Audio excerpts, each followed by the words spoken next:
What is up, you guys? The All Blacks have done enough, barely, to finish on a winning note in 2024. It's 10 wins out of 14 for Razor Robertson. Crucially, there's a 7 at the beginning of his winning percentage. We didn't want to see it in the 60s. Look, it wasn't pretty. In fact, I'd even say it was bowling shoe ugly, but they got the Italian job done. We're going to break down the key turning points in the match today and also delve into some juicy talking points. How did Beauden Barrett go at 10? What did we think about the loose forward mix? Plenty to discuss. Let's get to it. This video is coming to you from Canby, Oregon. Look that up in your atlas. Yes, I'm on boyfriend duties today looking after my girlfriend's family dog, but I was not going to let that get in the way of bringing you an All Black video. I've analyzed every single game this year. I'm going to keep doing it all the way through to hopefully the 2027 Rugby World Cup final. Here are the stats from today's game. And this was a game that looked ominous from an Italian perspective. And there's one statistic that I had in mind when this game kicked off. The Italians have the most missed tackles this year of any Tier 1 team. You run that up against an All Blacks attack that has finally found some fluency on this Northern Tour, really hit those higher gears, and you started to wonder if we might be looking at a cricket score a bit like that Rugby World Cup pool game last year where the All Blacks won 96 points to 17. But here's the difference. I don't think it's an exaggeration to say that the All Blacks' 100-plus year legacy was on the line in that pool game against Italy. The Kiwis have never been knocked out of a Rugby World Cup pool, and that was a prospect that day. Not only that, they had never lost a pool game until they lost to France in the opening fixture last year. So the All Blacks were backed into the ultimate corner. What happens when you push a jack-in-the-box down all the way? Bang!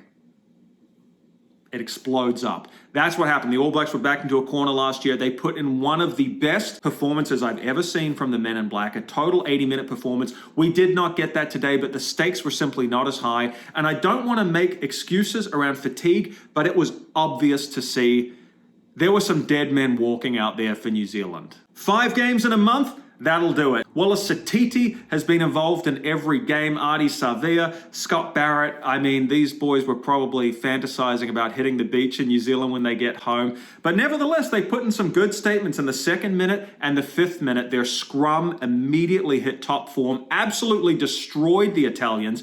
And you just started thinking, that's the platform the men in black need to put in a dominant performance today. But then again, there were signs that the All Blacks were not quite all there mentally. The Italians threw everything at them in the first 10 minutes. New Zealand got a nice rolling maul going in the 9th minute. The ball was pilfered. Just an example of the All Blacks being a little off their game, not quite as tight as we have seen against the UK heavyweights. In fact, the Italians caused repeated infringements. You saw Artie Savia going off his feet a couple of times in the rucks. That wasn't just New Zealand's sloppiness. That was unbelievable, unrelenting breakdown pressure from the Italians. I have called these guys the Ferraris of world rugby, not just the backline pace, but it is the pace with which they hit the breakdown. That aspect of their game has gone through the roof this year in particular. Italy's floor remains low. When they have a bad day, they have a really bad day. But their ceiling, meaning their highest potential as rugby players, that has just gone up to a whole new level. Don't forget, they beat Wales this year.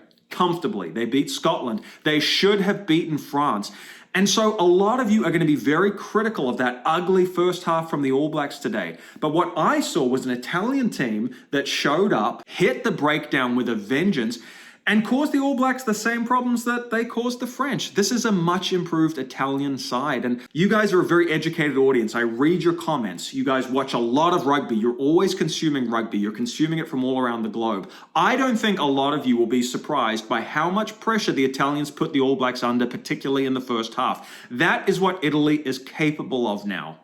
They are not the Italian team of old. And in fact, the Italians rode a series of penalties in their favor to score first blood. They kicked a goal and the crowd was going wild at that point. We saw the All Blacks pinged a couple of times in the 15th minute and again in the second half for obstruction when they were taking the ball on a kickoff receipt. The refs are not going to tolerate any ambiguity in that space. If you are found loitering anywhere near a player trying to catch the ball, it seems to be an instant penalty. It is what it is. That's where World Rugby is this year. So little mistakes like that from the All Blacks were keeping the Italians in the game. We did see some moments of individual brilliance like Caleb Clark collecting a Beauden Barrett kickoff twice beautifully. His high ball skills are sublime. Scott Barrett got a yellow card for a crock roll, and with all due respect to Italy, it was almost like a yellow card was the wake-up call that the All Blacks needed, and then it was really a moment of individual brilliance that got the All Blacks on the board. Cam Roigard, after the All Blacks finally made a good, solid incursion into the Italian 22, bit of pick and go, bit of recycling, Cam Roigard just said, I'm just going to do this myself. He danced around 4 or 5 Italian defenders, dotted the ball down. The ABs needed that because they were looking very rocky in the first 20 minutes. But there was a sign there of how we were going to beat the Italians today. Basically, the forwards needed to keep their heads down, get the pick and go happening, and Roigard needed to keep his head up. And he was absolutely brilliant today. He had his head on a swivel. He was very alive to opportunities. Absolutely. One of the main conclusions from this tour is that he is the #1 halfback in New Zealand now, and there's daylight second. The All Blacks were deemed guilty of illegally wheeling a scrum in the 29th minute. Just another example of a call really not going the All Blacks' way, maybe not quite as clinical as they usually are, kept the Italians within sniffing distance at this point. And the men in black just weren't finishing like they usually do. In the 33rd minute, you had a Beauden Barrett break, a pop to Satiti, some nice recycling, and then Will Jordan is going in for a try. He gets run down by Monte Ioane, the speedster from Italy. He is so good. And you just kind of went, 9 times out of 10, Will Jordan scores that try. Kind of sums up the day the All Blacks were having. If they weren't knocking the ball on, they were actually guilty of going a bit too lateral. Sometimes they needed to come back on the inside. Sometimes they just needed to get that last pass away instead of dying with the ball. So finishing was down a level for the All Blacks. But nevertheless, Will Jordan did get in for that try. He looked a little angry at himself to have butchered his opportunity before, but he made sure that he dotted down. He got that in the 38th minute, and that makes his try-scoring return 38 tries from 41 tests. Think about how young this bloke is. Think about how many more games he's going to play for the All Blacks if he stays injury-free and in good form. How does this guy not break Doug Howlett's all-time try-scoring record? I'm not seeing it. He just needs 11 more meat pies. He is well and truly on the way in this World Cup cycle to get that record. So things were looking a bit better at this point. The All Blacks had put 2 tries on. How do they do it? Just no silly offloads. They were going back to the pick and go. They were creating space by drawing the Italians into that narrower channel in the middle of the field. When the All Blacks did the basics well, they just looked much more likely to score. So at halftime, I had a pretty glowing review of Italy. I thought they played quite well. And I wrote down some notes. I wrote breakdown pressure, big tick. I wrote dominant tackles, huge tick for Italy. But then I wrote finishing, question mark. Can Italy actually pull the trigger and score a try or two if they get down into the red zone?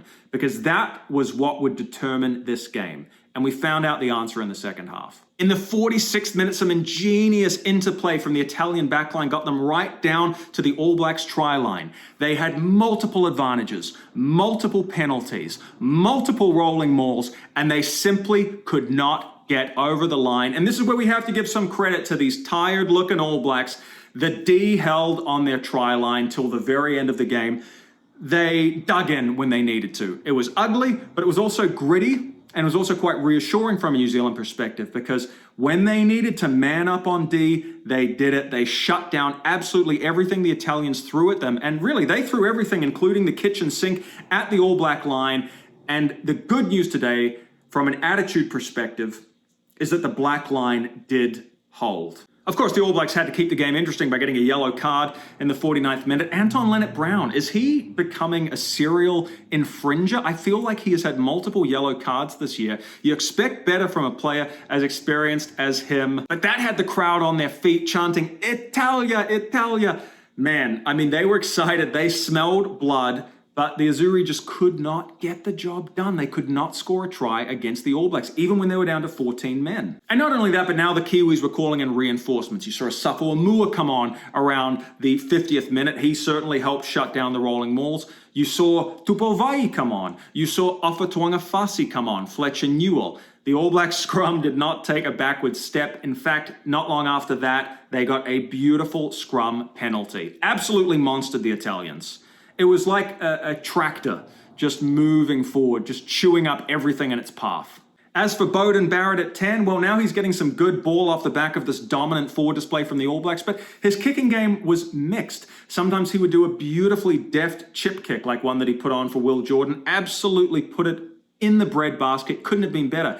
He even improvised like a quarterback in a pocket of space that's rapidly dissolving, and he put in the most beautiful angled territorial kick. So moments of genius with his kicking game, offset by not doing the basics well, putting up some aimless bombs that did not have good kick chase, indicating that he wasn't on the same page as some of the other players in the back line.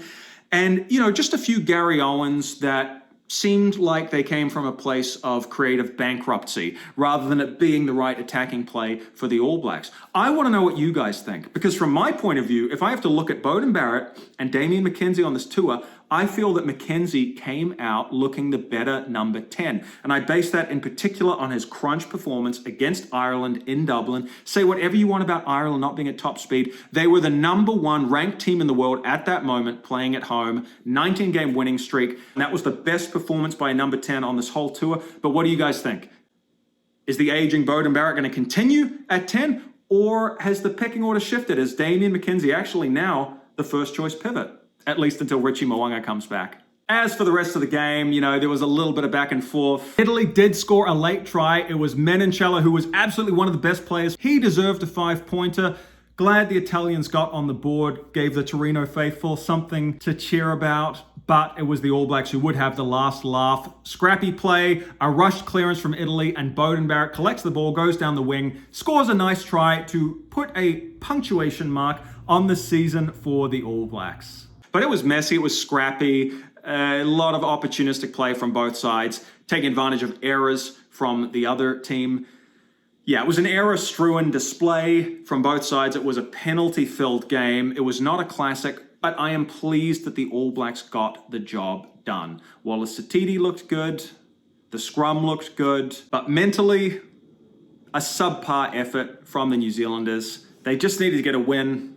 They got that. So in coming days, I'll reflect more on this tour and the year overall for Razor Robertson. If you told me going into this tour that the All Blacks were going to get 4 out of 5 and the only game they'd lose would be to a white-hot France by a single point, I would have to say that is very good. I will take that every day, including Sunday. And initial thought is that I want to give this tour an A-. You just have to. If they'd scored a couple more points and got up over France, you'd probably give it an A++. They just fell short in Paris, but otherwise 4 out of 5 wins is an excellent return for a team that is rebuilding. It has certainly changed the narrative of this year, where they were struggling in the Rugby Championship. There was talk about the All Blacks losing their aura. There was talk about decline. You have to say the nose has well and truly been pulled up. 4 out of 5 on the road. A very, very good return for the All Blacks. But what did you guys think? Who shone for the Men in Black today, and who was your player of the tour? Can't wait to dive into the comments and discuss this with you guys. And I'll be back to break down the Springboks, the Wallabies, and all the action from the weekend in a couple of days, so look out for that one. Guys, I'll see you then. Take it easy. Bye for now.